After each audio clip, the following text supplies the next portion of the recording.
Good evening. Welcome to Willmar City Council meeting. Today's date is Monday, December 3rd, 2007. Roll call. Mayor Heitke. Here. Councilmember Reese. Here. Christensen. Anderson. Here. Swenson. Here. Gardner. Here. Dockin. Here. Fagerly. Here. DeBleek. Here. 8 present, 1 absent. Thank you, Kevin. Please stand for the Pledge of Allegiance.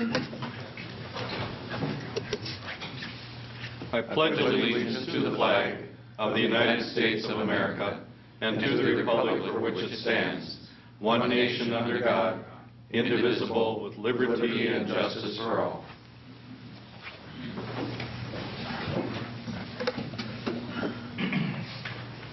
Good evening and welcome to the City Council meeting. Tonight we have 2 public hearings and the minutes of the Finance Committee, which will include the proposed budget for 2008. Before we begin, for the council or for staff, are there any changes or additions to the council? Kevin, I think you have a couple. Mayor Heitke, I'd like to add consideration of currency exchange licenses. We need to set a hearing, and purchase of additional property for the Interceptor. Okay, 2 items. Anyone else here? Councilmember Anderson. I'd like to just take a couple of minutes to review a column that was in the West Central Tribune this last Saturday. All right. Anything else? All right, then we will move on to the consent agenda. Motion to approve. Second. We have a motion and it's been seconded for the consent agenda. Tonight that includes the City Council minutes of November 19th, the Hospital Board minutes of November 14th, the Utilities Commission minutes of November 26th, the Planning Commission minutes of November 28th, and Community Ed and Recreation Advisory Council minutes of October 26th. Councilmember Gardner. Thank you, Mr. Mayor. I'd like to pull the Rice Hospital Board minutes of November 14th. Anyone else? All right. With the exception of the Hospital Board minutes of November 14th, those in favor of approving the rest of the consent agenda say aye. Aye. Those opposed say no. That motion carries. Councilmember Gardner. Thank you, Mr. Mayor. I'd like to move your attention to page 5 of the Hospital Board minutes. Under employment agreement, the executive compensation was discussed, and following discussion with Hospital Board and the others involved, we'd like to table this item and move it to a future Labor Relations Committee meeting. Oh, you said we'd like to table it. Who's we? At the suggestion of the Hospital Board President and the executive involved. Okay. So you're moving to move that over to the Labor. Any problem with that from the council members? All right. Kevin, you've so noted that. Then, Steve, do you want to make a motion to approve? I would move to approve the balance of the Hospital Board minutes. Second.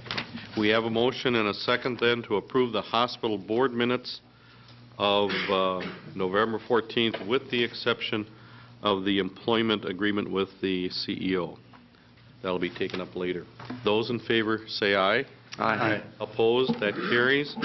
We are now down to the scheduled public hearings. The first one is and this public hearing is now open. The first one is an ordinance to rezone certain property from R5 to limited business, residential 5 to limited business. And Bruce, can you explain what this is all about? Mayor Heitke, members of the council, Leo Martinez has proposed rezoning the property he owns at 201 Becker Avenue Southeast from an R5 classification, which is high-density multiple family, to a limited business classification, and to use the property for an insurance office. He currently lives in the home that's on the property and operates his insurance business out of the home with a conditional use permit for a home occupation. Mr. Martinez plans to expand the business and would be moving out of the home if the rezoning is accomplished. The Planning Commission held a public hearing and approved the rezoning, and it's a recommendation of staff that the rezoning ordinance be adopted, assigned a number, and published. Thank you, Bruce. Is there anyone in the audience that wishes to comment about this or ask any questions about this proposed change in the ordinance? Seeing and hearing none, I will close the public hearing, and now the matter comes up to the City Council table. Council? Move to approve. Second. There's a motion, and it's been seconded to approve this ordinance, that it be adopted, assigned a number, and published. Any more comment or questions about this? Councilmember Gardner? Thank you, Mr. Mayor. I'd have a question briefly for Bruce, if I could. At our last meeting, Mr. Gazelka was here regarding who's engaged in a similar business, and I'm just wondering if there are any parallels between what we're talking about doing here and what Mr. Gazelka was proposing. Not in the minds of staff and the Planning Commission. There is an ample number of properties adjacent to or very nearby the Martinez property that are already used for commercial activity, and in the case of the Gazelka property, it was approximately 1 block away to the nearest other commercial property. So the Planning Commission felt that this was a very mild, I think was a term one commissioner used, a very mild rezoning, in that it's already in an area of high density, high intensity uses. Okay, thank you. Councilmember DeBleek? Thank you, Mr. Mayor. I guess Councilman Gardner asked my question. So. Bruce, I have a question. The statement here says that Mr. Martinez hopes to expand the business with more insurance agents. Is there a limit to the number of agents or offices in this property? And also, what about parking for this kind of a business? The Planning Commission did look at that. There is room currently on the site for off-street parking to accommodate the size of the structure.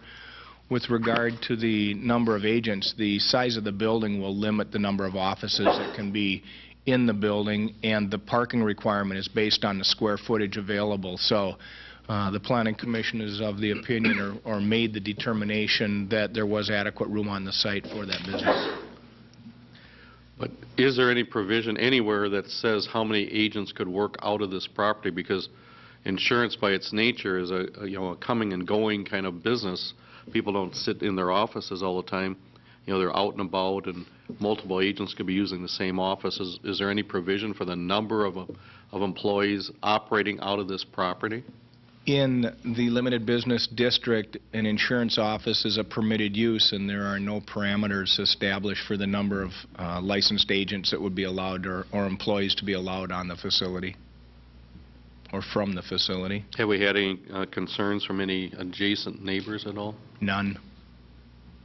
Okay. We've got the Reading Therapy Center that's across the street from it on Becker Avenue. So there's already some low-intensity commercial uses, and typically these types of offices do not generate very much traffic. Mm-hmm. I don't anticipate Mr. Martinez is going to be in the office a lot of time. He'll be out, and most of the contact or a lot of the contact with his clients occurs out of the office. Any other concerns from council members here? Councilmember Fagerly. Thank you, Mr. Mayor. Bruce, you said it can't be used for a residential property, or It still could be, They yes. could rent out the second floor for an apartment. Technically, they could. There has to be the code separations at that point. So there would have to be, if you're going to have a commercial structure with an apartment in it, the codes are different than if it's a home occupation. There has to be some different fire separations built in. Okay. And then are they allowed a sign on the yard or on the building? They would be allowed a sign on the property. It's in the limited business district. The signs are very much restricted, especially adjacent to residential properties. Okay. So it's Thank you. primarily an identification sign. Anyone else? We have a motion and a second. This is an ordinance, so roll call. Councilmember Reese. Aye. Anderson. Aye. Swenson. Aye. Gardner. Aye. Dockin. Aye. Fagerly. Aye. DeBleek. Aye. 7 ayes, 0 nays. That ordinance is adopted. It'll be given a number and it'll be published. We will now move to the second public hearing, and that is now open. That is the Truth in Taxation hearing. This is a state mandated hearing for communities, whether they're city, county, or school district, to allow the public to speak to or to ask questions about the proposed budget and taxation that our community will be involved in for next year. Is there anybody in the audience that wishes to say something or ask some questions along those lines? This hearing is now open. Seeing and hearing, okay, please come on up, John. Good evening, John. Good evening. My name's John Sullivan, 508 Southeast 13th Street here in Willmar. I didn't know how to approach this, but I've been told that the citizens of Willmar have no input as to the amount of the levy, only that they can drop it. They can't be involved in raising it. And I know the mayor and some of the council had touted that we have the lowest levy of 22 cities of comparable size. That's probably a good thing, but not when our infrastructure is suffering. If our infrastructure suffers, then we need to get a little more tax money into the system to take care of our streets, to take care of our water problems. Just because you're the lowest, it doesn't make sense. Even a little bit, get in the middle, get in the bottom third. The county, there's only 2 higher. And I don't hear anybody complaining to the county, and they're taking pretty good care of us. So I just feel sad that the citizens have no input as to raising the levy and only decreasing it. And if many of you know, I'm a conservative Republican. I shouldn't be talking like this, but I am, because we have problems down the road that if you have a $250,000 fee that you're going to add to every year, by the time you get enough money to take care of some of these problems, they're going to cost twice as much. So why not have an infrastructure that's got enough money in it to start with to take care of these problems now? And then we can lower the levy if those problems get taken care of. But we got to have enough money to do what needs to be done. And my main point is just that we don't have any input as to how much to spend. I guess only how little to spend. Thank you. Thank you, John. Anyone else wish to make any comments at this hearing? All right, then I will close the Truth in Taxation hearing. Mick, there's no action at this point on that, is there? Mr. Mayor, members of the council, the Finance Committee talked extensively a week or so ago about some possible modifications, and I believe at the end of that Finance Committee report will be some recommendations on adoption of the levy and the budget. All right. So we'll wait till the Finance Committee report. All right, then we're down to number 8 on the City Council agenda, and that is the Willmar City Council Open Forum. And again, this is another opportunity for citizens to address the City Council and the Mayor. Does anybody wish to do that?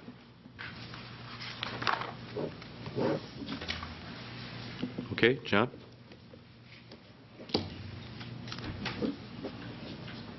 Didn't expect it to be so fast. I thought you had to do something with the first hearing.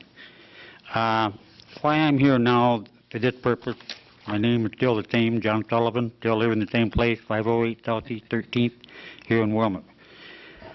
I am here tonight kind of, can't say upset, but a little, in the fact that the city has a bunch of items in their book that they say that the community values, physical responsibility, ethics and integrity, open and honest communication, cooperation and teamwork, so on and so forth.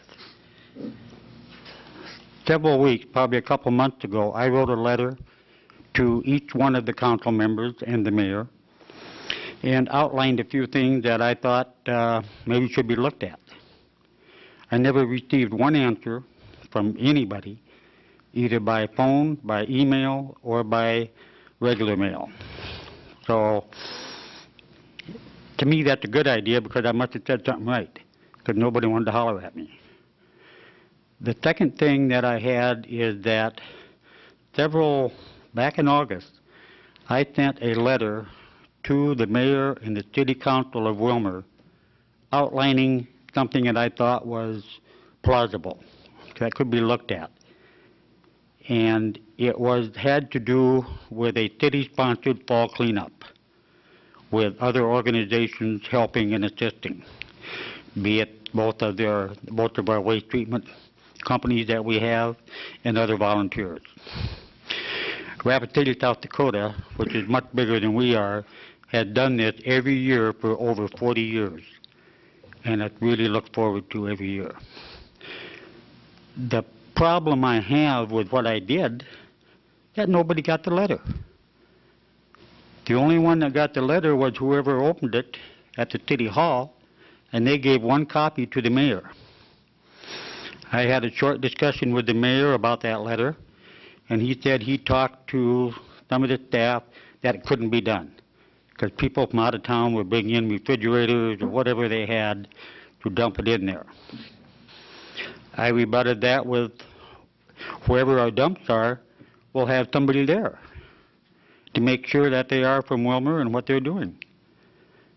And that's where it left. At the next council meeting, I asked a couple council members if they received that letter. And they said no. I called the mayor the next night at his home and explained to him why I was calling about that letter.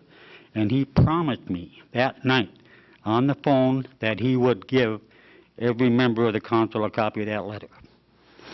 Tonight, I find out that they still haven't received it. And this was in August. And honesty, integrity, whatever you want to call it, something's wrong. And I know I've been a bug in your ear, I've been a pest, but I'm interested in my city, I'm interested in my city government, and I want to see it run properly. And if it's not being run properly, I get the power of the vote. But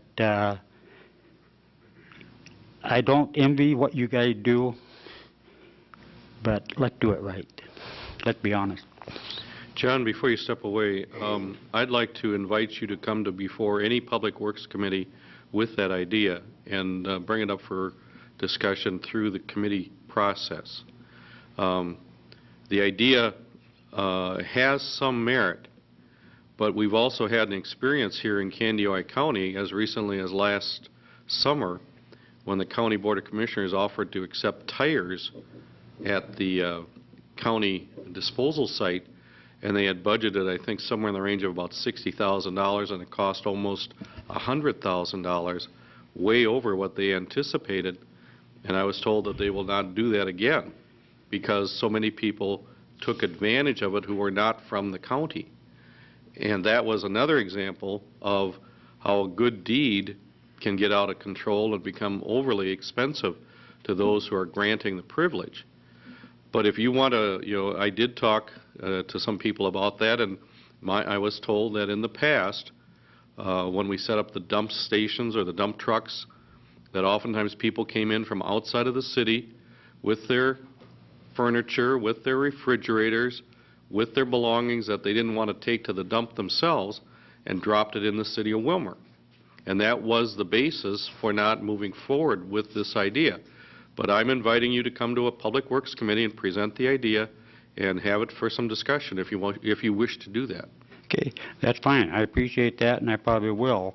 But my point of contention is that you lied to me in not giving the rest of the council that letter, because a couple of them were very interested in the plausibility of the idea, and it could have been discussed back then.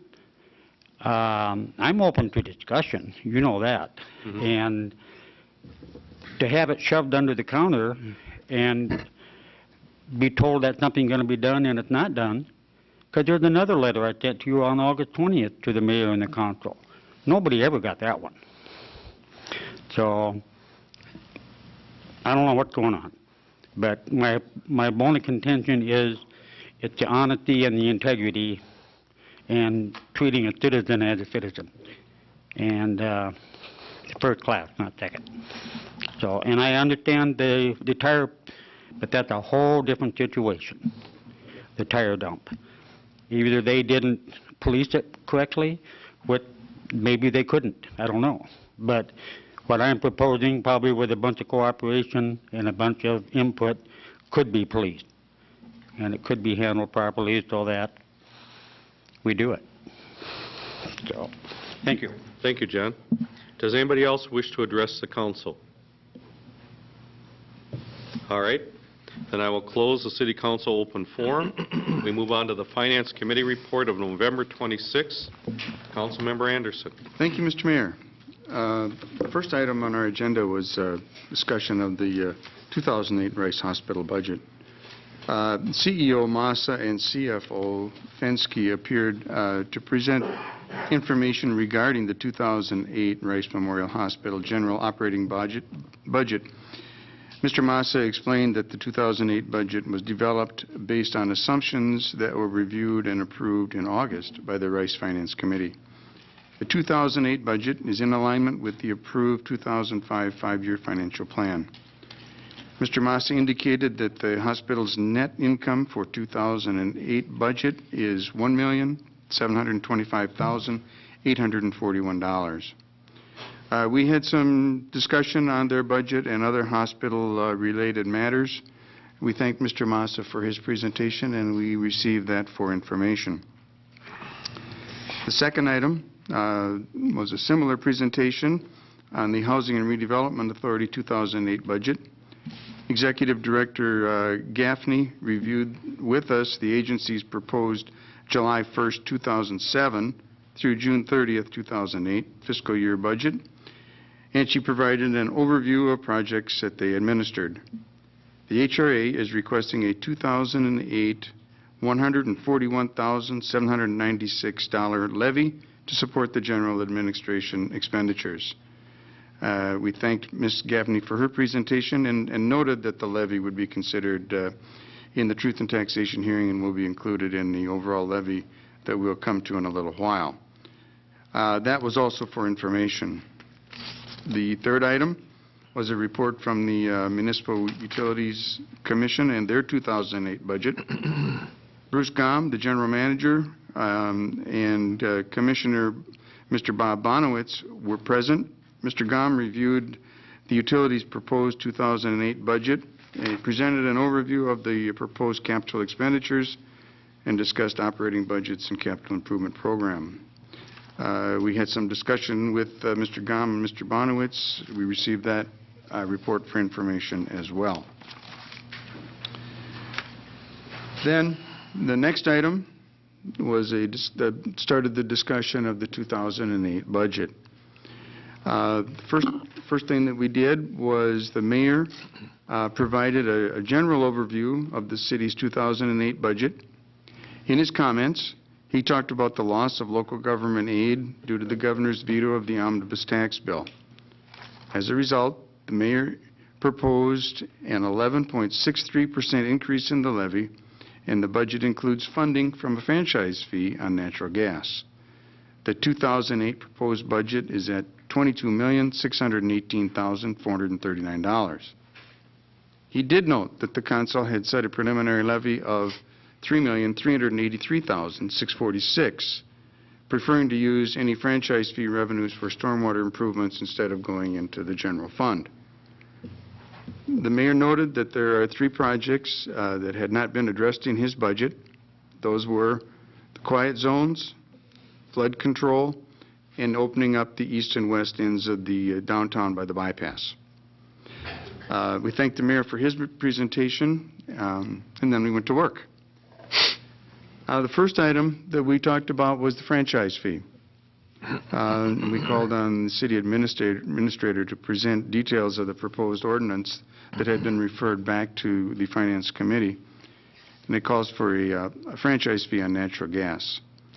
Mr. Schmidt reviewed the proposed monthly fees for the various energy rate classes, payment schedule, the permit fee requirements, and the effective date. Funds raised from the proposed franchise fee would be used to address flooding issues within the city, and there was also a provision in there that every 2 years, the council would review the appropriateness of the fee, so there is a sunset provision in there. Following a lengthy discussion, there was a motion made and seconded to amend Willmar Ordinance 1192 by establishing a franchise fee and have it introduced and a hearing scheduled. Following a vote of the committee, it was a 2-2 tie, so that matter comes to the full council with no recommendation from the Finance Committee. Having said that, I would introduce an ordinance to set a hearing for Monday, January 7th, 2008, for the purpose of introducing the franchise fee concept. Second. We have a motion and a second to have a public hearing set for January 7th to introduce an ordinance for a franchise fee on natural gas. Is that the intent of the motion? Is the intent, yes, sir. Comment or question from council members? Councilmember Dockett? Thank you, Mr. Mayor. Why was January 8th selected? I thought we had talked about December 17th. You know, I know that this is a fairly emotional and charged issue. That meeting would be 1 week before the holidays, and I just think that it might be more appropriate to let's let the holidays be a holiday and a time for rejoicing, and then we'll get back to business in January. Thank you. Any other comments? Okay, we have a motion and a second on the table for a public hearing on January 7th. Is that correct, or 8th? 7th. 7th. Those in favor, Mick, go ahead. Mr. Mayor, members of the council, at your stations, we placed a draft of a revised ordinance. This is following the discussion on November 26th, where I had presented a draft. The city attorney has made 2 revisions, one in Section 3. It's just a language change. I don't think the intent is Section 3 changed, but it has to do with the review of the ordinance, the periodic review of the ordinance. And then he's recommending an additional language provision under Section 4C. That was not included in the draft that you saw on November 26th. So just so it's clear that what you have at your workstation here is the ordinance that will be published for hearing.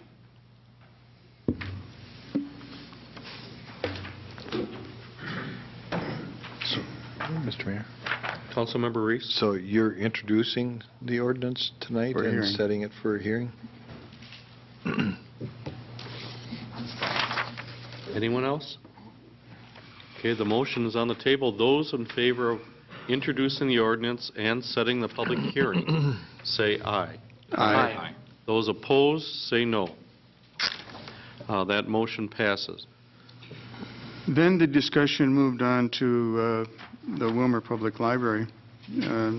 We discussed a request from the library for some additional funding that they felt was necessary. They have a $7,000 shortfall from what has been proposed to what they think that they need to operate the library. The mayor explained that when he put out his directive to the city departments last summer, when preparing the 2008 budgets, they were asked to keep their increases in the neighborhood of 3%. Upon some further discussions with the library representatives, the mayor increased the funding level to 6% for Pioneer Land Services, but that still left the $7,000 shortfall. We had a lot of discussion on this, and there was a motion made and seconded to recommend to the council approval of the library's request for $7,000 and direct staff to take funds out of the library's capital reserve account. This was another situation where it ended in a 2-2 tie. So this is another situation that we're bringing to the full council with no recommendation from the Finance Committee. And if I might, I would recommend, I would introduce an ordinance to recommend or is this a... Just a motion. Motion. Okay, I have a motion to recommend approval of the library's request for the $7,000 and direct staff to take funds out of the library's capital reserve account. Second. We have a motion and a second for a resolution to grant the library their request for an additional $7,000, and that money be taken out of the library's capital reserve fund. Further comment, Councilmember Fagerly? Thank you, Mr. Mayor. Their shortfall is because the state didn't fund their portion. It's not because the city of Willmar hasn't given over and above what we normally do. So, just so the people know that out there. That's a good point. Good point. Thank you, Rick. Councilmember Reese? I still have the same concern I did a week ago when the committee met. And taking the money from the capital reserve, or the local sales tax money is what it is, and therefore raising our base level that we have to give them every year thereafter. And then we're going to have to adjust our budget. I have some concern and some difficulty with that. I don't have a problem with the 6% as the mayor proposed, but I do have a problem going over that. And in light of the fact also that the mayor had said 3% to all departments, and it still went to 6% even with his budget recommendations. Mr. Mayor, as a point of clarification, the library, Ms. Ortega came in with a proposed budget that was 3%, generally speaking, over and above the current year. The discussion here that involves the $7,000 really focuses in on the amount of money out of that general operating budget that the library pays to Pioneer Land Library System to provide certain services, accounting, payroll, and those kinds of things. The Pioneer Land Library System had requested $25,000. That's in the current year budget, it was $17,000. In the mayor's proposed budget, he agreed to increase the 17 to 18,000 or something, just more than 18, which is that 6% increase that's being referenced here in the minutes. So overall, the budget is more in line with 3%, but it's the transfer to the Pioneer Land Library System that is seeing a bigger percentage line item increase. Yeah, the increase, I understand, that is above the 3% is going to Pioneer Land System itself. I understood that.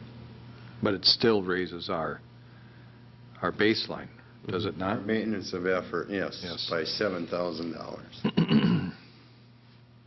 I'd like to point out to the public that, this sometimes is confusing, but we have an administrative system called the Pioneer Land Library System, and they administrate all the libraries within the system in the way that our city administrator just described. They do some of the central processing, they handle payroll, they do interviewing, many things that each individual library does not have to do. The central system does it for each individual library. So what we're dealing with here is our local operating budget for the Willmar Library plus the administrative fee that the Pioneer Land Library asks of each individual library to help pay those central fee or those central services. That's the issue here. Council members, any other comments about this that you wish to make? We have a motion, Kevin Wright, on the table, and it's been seconded. to grant that larger amount of an extra $7,000 to be taken out of the Willmar Library's capital reserve account. And that does raise our maintenance of effort level higher, so that's where we begin next year then in our budgeting. All right, if there's no more questions, is that a roll call? Need not be. All right, those in favor of that motion say aye. Aye. Those opposed say no. No. Roll call, please. Councilmember Anderson, Aye. Swenson, No. Gardner, Aye. Dockin, No. Fagerly, No. DeBleek, Aye. Reese. No. 3 ayes, 4 nays. The motion or the resolution fails on a 4-3 vote. Okay, thank you. We'll move on. The next item was a discussion about a new position. Administrator Schmidt explained that they were proposing a full-time custodial position that would be a shared position between the Civic Center and the Senior Citizen Center. The position is being proposed to develop consistency of service at the Senior Center and compensate for ownership of the Blue Line building and the recently completed building connection.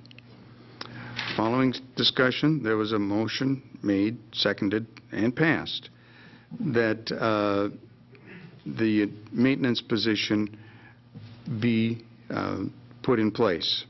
And I would introduce that motion. Second. We have a motion and a second that a full-time custodial position be established and shared between the Senior Citizen Center and the Civic Center arenas.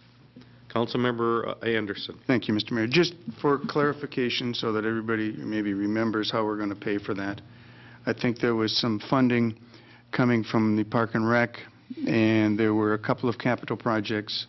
I think it was the bleachers and Garfield Warming House, that those monies were going to be used to fund that position for next year, so we won't be impacting the budget in any way with this.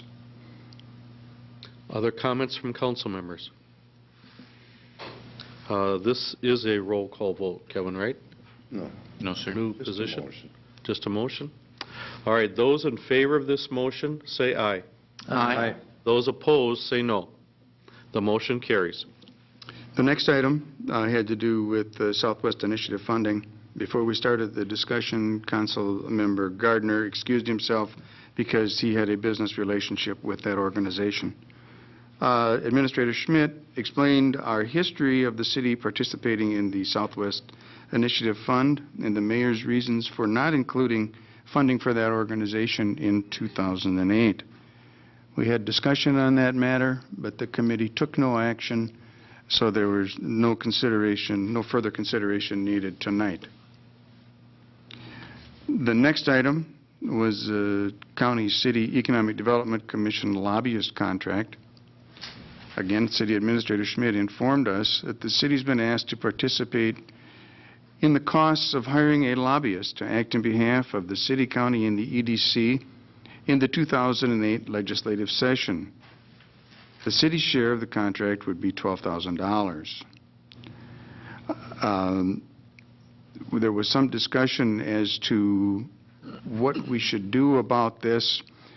One of the things that came up was we had asked that the city administrator visit with our federal lobbyist, David Turch, because we had some thought that maybe we could get funding, reduce the funding to him, and perhaps compensate for this. It's my understanding that Mr. Turch has not returned phone calls, so we don't have any information on that matter for tonight. That being the case, I think we should take no action on this matter at this particular time until we get some sort of an answer back from Mr. Turch.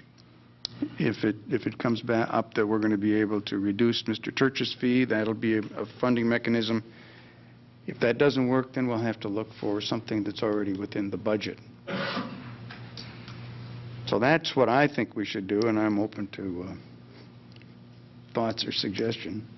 Council, anybody want to say something about this or do something about this? Mick, you said you had talked to Cody, but... Mr. Mayor, members of the council, I have talked to people in David Turch's office. I just haven't been able to connect with David himself, and he's the one who's going to make the decision regarding his contract with the city. So I think we really need to wait until we hear from him to see where we stand on that matter before we move forward. The only other option the council would have at this point, I believe, would be to either choose not to pursue this concept or appropriate dollars from elsewhere to include it in the budget over and above our other lobbying obligations. If I could comment, the reason that this is up for discussion is that this next year in the Minnesota State Legislature is a bonding year, and that's when the state makes decisions about projects all over Minnesota. And Willmar has 3 specific projects that we are trying to get state funding for. One is the Veterans Home, second is Grass Lake, and third is our wastewater treatment plant project. Now, the wastewater treatment plant project is somewhere in the range of an $80 million project. We're trying to find and secure $20 million from the federal government. We're trying to get $20 million eventually from the state of Minnesota, and $40 million we're asking our own citizens and businesses to fund through increased rates. That's the largest public works project we've ever undertaken in the city of Willmar, and it's critical that we find funding from the state to help us in this project. The Economic Development Commission is very interested in this concept of a lobbyist that would represent Willmar and Kansas County, and the County Board of Commissioners for Kansas County are also very interested in this, again for the same set of reasons. It's a bonding year, and it's a partnership approach to getting an effective lobbyist to represent the city, the county, and the Economic Development Commission. I would hope that our city council will support this. I think it's critical if we're going to move ahead, or as we move ahead with these other projects. If we miss funding from the state, we have to wait another 2 years before any chance of state funding for these larger projects. And having a strong voice down inside the legislature from somebody who has a lot of experience and relationships with the decision makers is critical for us having any chance of getting this bonding money to come to this area. So that's the reasoning behind this issue.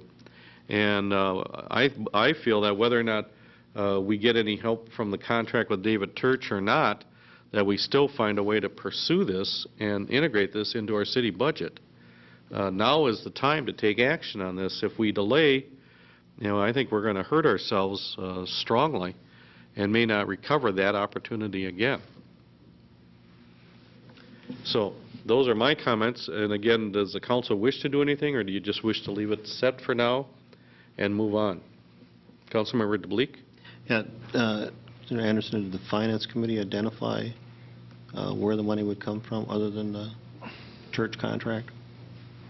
Councilmember Bleak, no, we did not the other night, pending the discussions with Mr. Turch. So we would have to look for some way to fund that within the 2008 budget. Anyone else? Councilmember Dockett? Thank you, Mr. Mayor. With all due respect, I don't agree with your comments about whether we vote on it tonight or we vote on it whenever.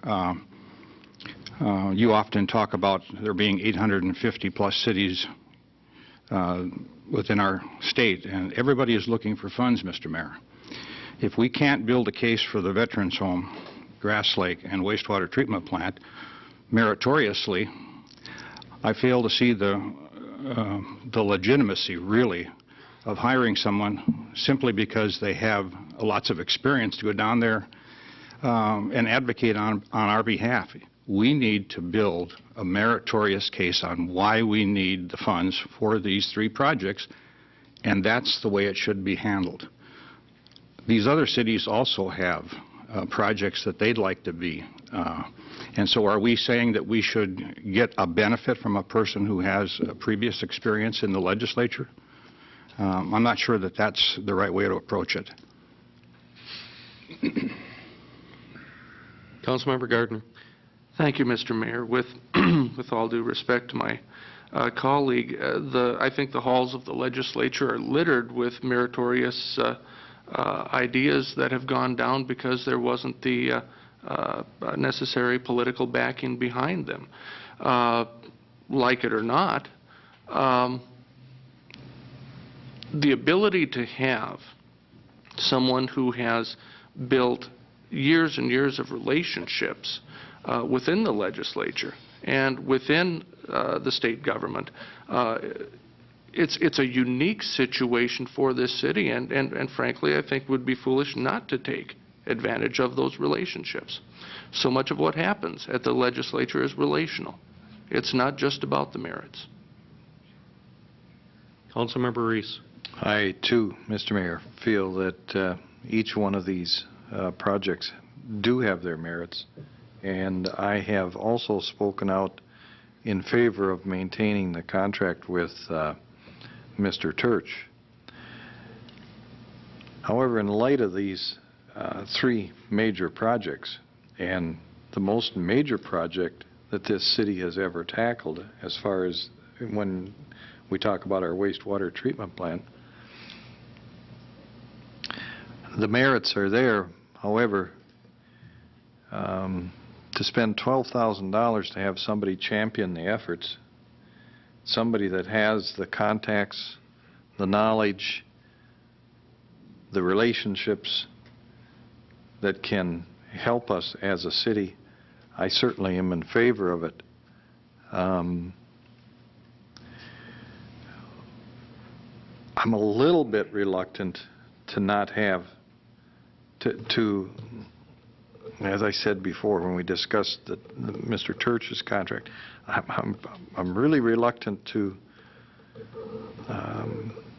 lose their representation. I think we have some other projects that will affect the city that we need their assistance on also. I don't know where we find the money, but I think we need to move on this. We need to get the representation. These are major projects, and projects that are going to repay much more than the $12,000 to the city of Willmar. I think it is prudent for us to, again, have somebody that has those relationships, knowledge at the Capitol, championing these efforts. Councilmember Anderson. Question, was that a motion then or not? If not, yes, I would make the motion that we enter into the contract, and I'll allow the Finance Committee to find where they're going to get the money from. Second. We have a motion and a second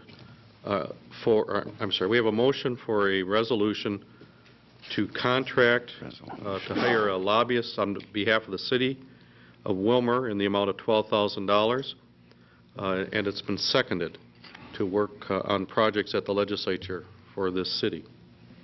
Councilmember Anderson. Thank you, Mr. Mayor. I, too, think that this makes sense. I just got a little bulletin from the House of Representatives this afternoon that said with the projected shortfall for the next biennium, it looks like the bonding bill had originally proposed to be something in the neighborhood of $1 billion. It's going to go down to, like they think, $960-some thousand. So $965 million. There's going to be less money available for the bonding. So I think anything we can do to secure that funds is advantageous.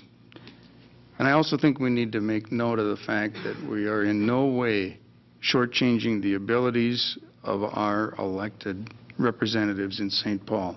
This is just an assist to them to get this carried forward. It's my understanding that the county commissioners have already taken action to move in this direction, and they're waiting for the city to decide what they're going to do. Anyone else here?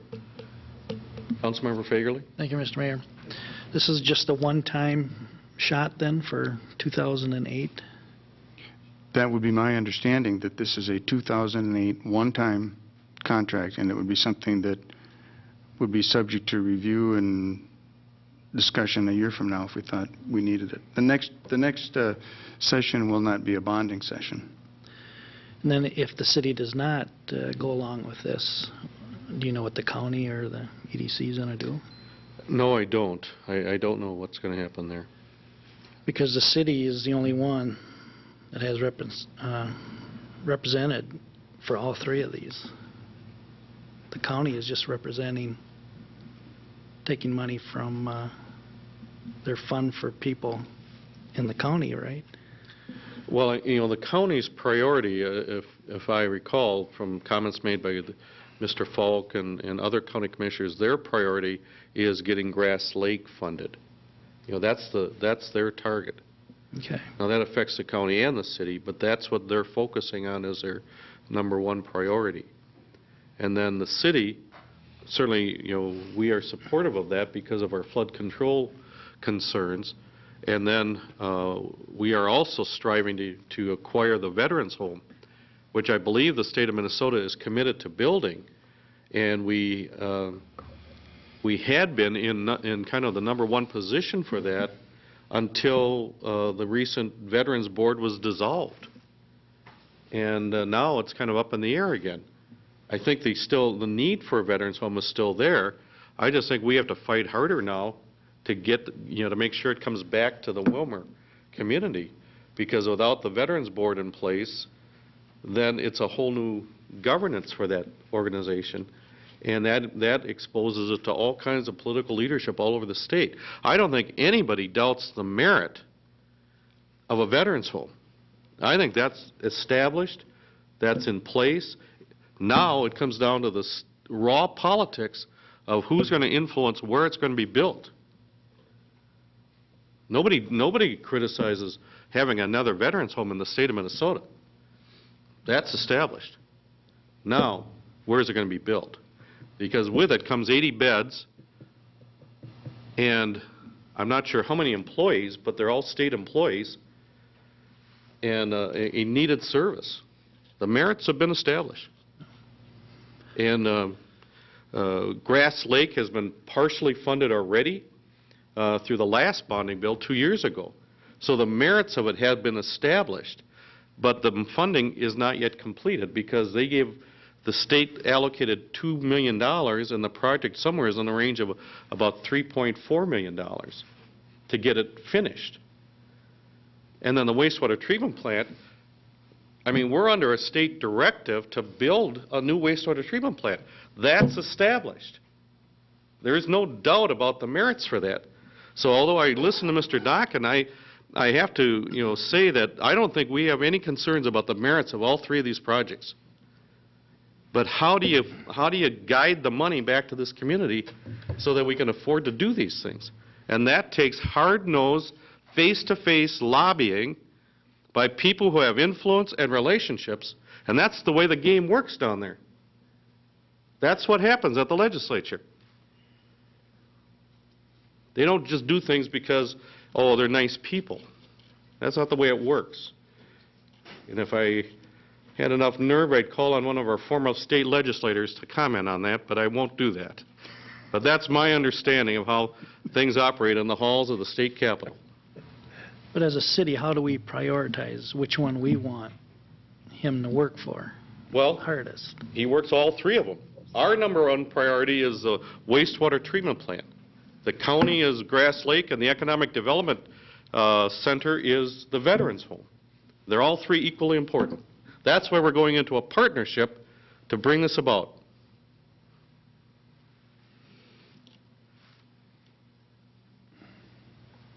All right. We have a motion, and it's on the table. Any other comments or questions about this? You ready to vote? Kevin, roll call. Councilmember Swenson. Aye. Gardner. Aye. Dockin. No. Fagerly. Aye. DeBleek. Aye. Reese. Aye. Anderson. Aye. 6 ayes, 1 nay. The motion carries. Mick? Mr. Mayor, where do I go in my discussion with Mr. Turch? Dennis, you want to comment on that?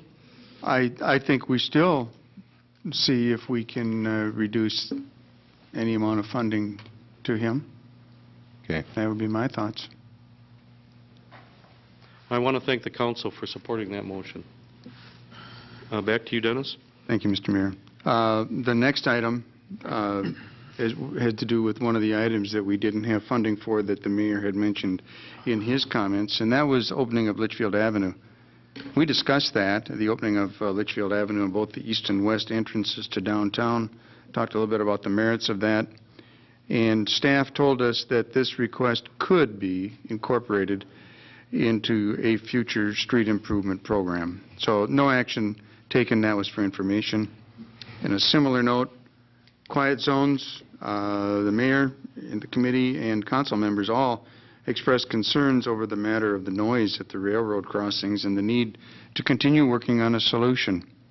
It was noted that Burlington Northern has final say on what improvements are to be made. The city is in contract with railroad officials to develop a specific design for the 7th Street crossing. So that is also for information. Dennis, can I interrupt at this point? I think the public our citizens need to know that this project, this problem of noise traffic at the railroad crossings is being worked on. I know there's a lot of frustration in the community that the noise continues, but we've made proposals to the railroad companies, and we can't move ahead until the railroad companies respond to us, because it's their property. We just can't go onto their property, their crossings, and do what we think we should do. It's their property, they govern it, they have the authority over it, they have the liability for it. So we've made proposals to them, and we're waiting for a response. And I'll ask our city administrator, have we heard anything since we've submitted proposals to them? We've been in contact with them, Mr. Mayor. We're actually still waiting for the final results of that study that was due last fall to get some better ideas about what the different alternative solutions might be. But in addition to that, we've come up with some of our own ideas that we're working on and talking to the railroad about, but we don't have anything definite at this point. All right, thank you. Back to you. Or Councilmember Reese. I just have a question. I don't know who on council or the mayor or staff was able to be there when they had the demonstration on what they call it, a directional horn or something like that. And is that anything that's still in consideration, or do we feel that it works? I was not there, and I wish I could have. Several of us were. I'm not so sure that the group feels that directional horns would work at 7th Street because of the nature of the crossing. But it might work at other It would locations? work at a lesser congested area with fewer tracks. Do you think that was the consensus?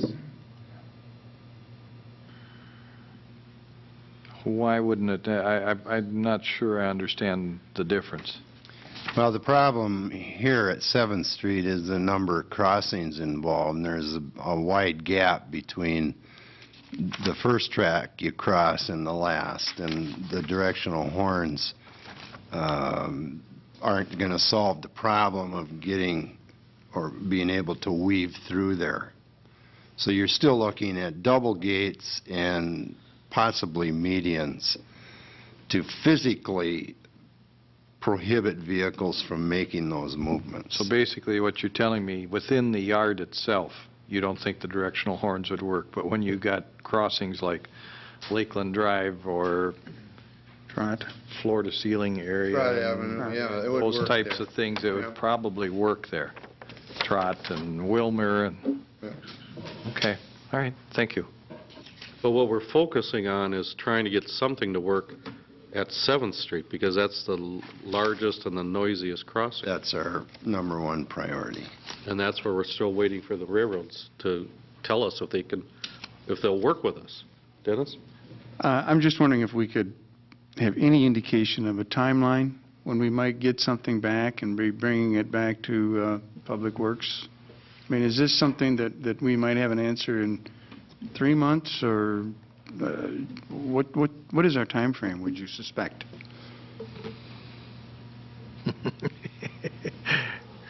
Well, as I mentioned earlier, we were supposed to have that study done, the final form, Bruce, was that in September?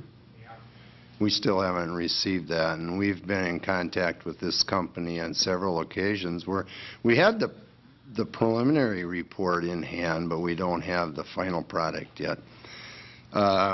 With the railroad, you know, I think we have actually good relationship with some of the local folks, and we're trying our best. I hate to put a time frame on it.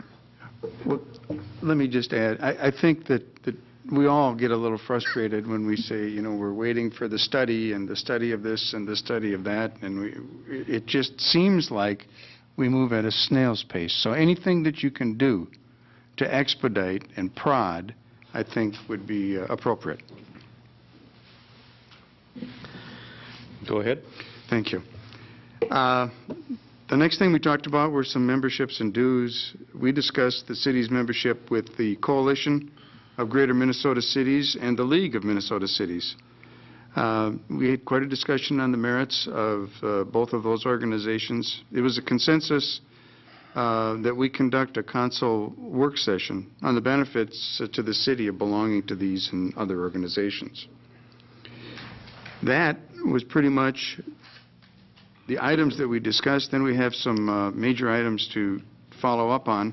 The first thing that we need to do, and I will introduce a resolution recommending that the council 2008 levy be set at $3,383,646, and the HRA's levy be set at $141,796,000.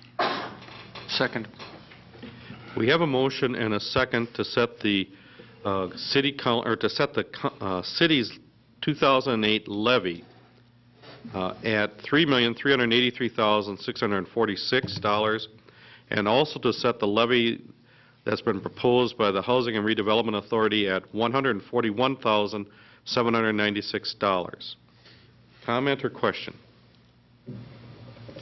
Roll call. Councilmember Gardner. Aye. Dockin. Aye. Fagerly. Aye. DeBleek. Aye.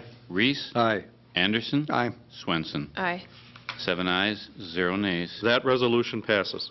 Mr. Mayor, before I introduce the next resolution, is there anything, Mick, that we change that's going to change the 2008 budget from the $22 million that we have? No, sir. Okay. Then I would introduce a resolution establishing the 2008 overall budget at $22,618,439. Second. We have a motion and a second for a resolution that establishes and adopts the 2008 city budget at $22,618,439. Comment? Roll call. Councilmember Dockin. Aye. Fagerly. Aye. DeBleek. Aye. Reese. Aye. Anderson. Aye. Swenson. Aye. Gardner. Aye. 7 ayes, 0 nays. The resolution passes. Mr. Mayor, that concluded the business of the Finance Committee. Unless there's questions, I'd move to file the minutes. Second. We have a motion and a second to file these minutes. Those in favor say aye. Aye. Opposed? Motion carries. We're on number 10 on the agenda, and that's a consideration of an ordinance to rezone certain lands from residential 4 to limited business. Bruce, would you explain this? Mayor Heike, members of the council, the city has received an application to rezone a property at 415 7th Street Southwest from an R4 medium-density multifamily residential to the limited business classification for the purposes of operating a legal services office at that location. The property abuts other commercial properties to the east and is in a transition zone identified in the comprehensive plan, and it has been anticipated that this entire block will evolve commercially over time. The Planning Commission held a hearing at their meeting last week and approved the rezoning request, transmitted it to the council, and staff recommends that the ordinance to rezone the property be introduced for a hearing at the December 17th meeting. Thank you, Bruce. Council? So moved. Second. We have a motion and a second to introduce this ordinance for a public hearing on December 17th. Further comment about that? Those, and before we do that, John, did you want to say anything? You're the petitioner here. Okay. Those in favor of the motion for a public hearing, say aye. Aye. Opposed? Motion carries. Now we're down to miscellany. Kevin, you had some things on currency exchanges. Mayor Heike, members of the council, consistent with prior years, we have received applications for currency exchange licenses. They're set before you. State law requires us to set hearings, to take public comment. Staff's recommending that we set up 3 hearings right in a row on December 17th, 2007 for the applications. So Okay. move. Second. We have a motion and a second for the public hearing, Kevin, is that it? 3 individual hearings, but one motion. Okay, one motion for 3 individual hearings on these currency exchanges, and that's at the next council meeting. Correct. Any comments about that? Those in favor of that motion say aye. Aye. Opposed? Carried. The second item under miscellaneous land for the interceptor line. Mayor Heike, members of the council, as you are aware, staff and our consultant Donahue and our attorney, Mitrani, are working on the acquisition of lands for the interceptor. This evening, we would like, there's a recommendation from staff that you adopt a resolution for 2 separate parcels where the owners are in agreement. The first resolution would be for parcel number 28 with Caroline A. Krebs Living Trust. That parcel is closer to the city than Midway. Both of these are, actually. It's the recommendation that you could find the dollar amount to let you know on this one. This one's for $5,000 for a small parcel. And the recommendation is that we set things in motion for the mayor and city administrator to purchase that land. And following that, we have made an agreement with parcel number 34, which is the Wallace Gustafson and Donna Gustafson Revocable Trust. And that is for about 2.12 acres. And that is for $7,500. So staff recommendation is to adopt each resolution separately to purchase those 2 parcels. Okay, so we need 2 resolutions then. Would somebody like to introduce a resolution for parcel number 1, the Krebs property? So moved. Second. We have a motion and a second to enter into an agreement with the Krebs property owners in the amount of $5,000. Further comment about that? Roll call, Kevin? Councilmember Fagerly, Aye. DeBleek, Aye. Reese, Aye. Anderson, Aye. Swenson, Aye. Gardner, Aye. and Dockin. Aye. 7 ayes, 0 nays. That resolution passes. We need another resolution to enter into an agreement with the Wallace Gustafson and Donna Gustafson Revocable Trust for property in the amount of $7,500. So move. Second. We have a motion and a second to enter into this agreement for the city to purchase that property for $7,500. Further comment? Roll call? Councilmember DeBleek, Aye. Reese, Aye. Anderson, Aye. Swenson, Aye. Gardner, Aye. Dockin? Aye. Fagerly? Aye. 7 ayes, 0 nays. That resolution passes. Councilmember Anderson wanted to make some comments. Thank you, Mr. Mayor. In Saturday paper, there in the letters to the editor, there was an article by the president of the chamber. And let me just start out by saying that I have infinite respect for the chamber, of which I am a member, and also its president. And I think it's fine that we have differences of opinion on certain things. But where I really have a problem is when not all of the facts are presented or not presented correctly. And I think in this letter, there were 2 omissions that were very significant. And I have to say that those omissions were things that I have been talking with the chamber about since September. And those omissions were, 1, that this is going to be a dedicated fee. This money is not going into the general fund. It's not going somewhere without a purpose. It is dedicated to flooding problems in Grass Lake.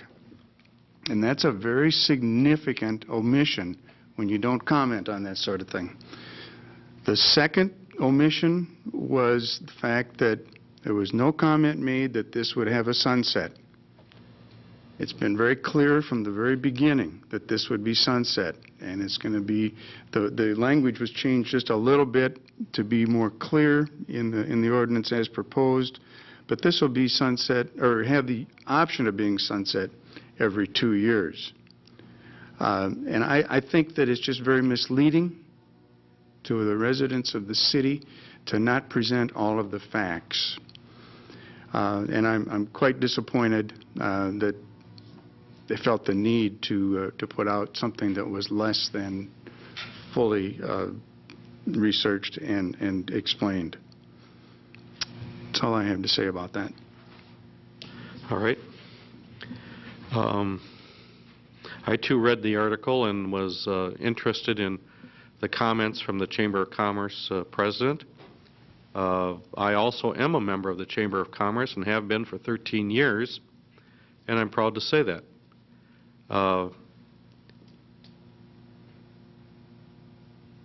It seems like the Chamber is moving closer to the position of supporting property tax increases. I don't think they did that officially. I don't think the board has voted on that. But the reasoning in this article seems to be moving in that direction. That really is a surprise to me. I am definitely proud of the fact that we have held the line in our city budgeting process over many, many years, in spite of the fact that we are a growing city with growing demands and increasing state requirements that we have to fund and take care of. In doing so, we've always met, I believe, the needs of the city. We've made great progress in establishing our city as a low-cost city in which to live and invest in. I'm very proud of the fact that of the 23 regional cities in the state of Minnesota, we do have the lowest tax capacity rate of all 23 cities. I think that's a significant incentive for individuals, families, companies to come to Willmar, settle in, invest, and do their business and raise their families here. I'm very proud of that. I don't see that being a problem for the city.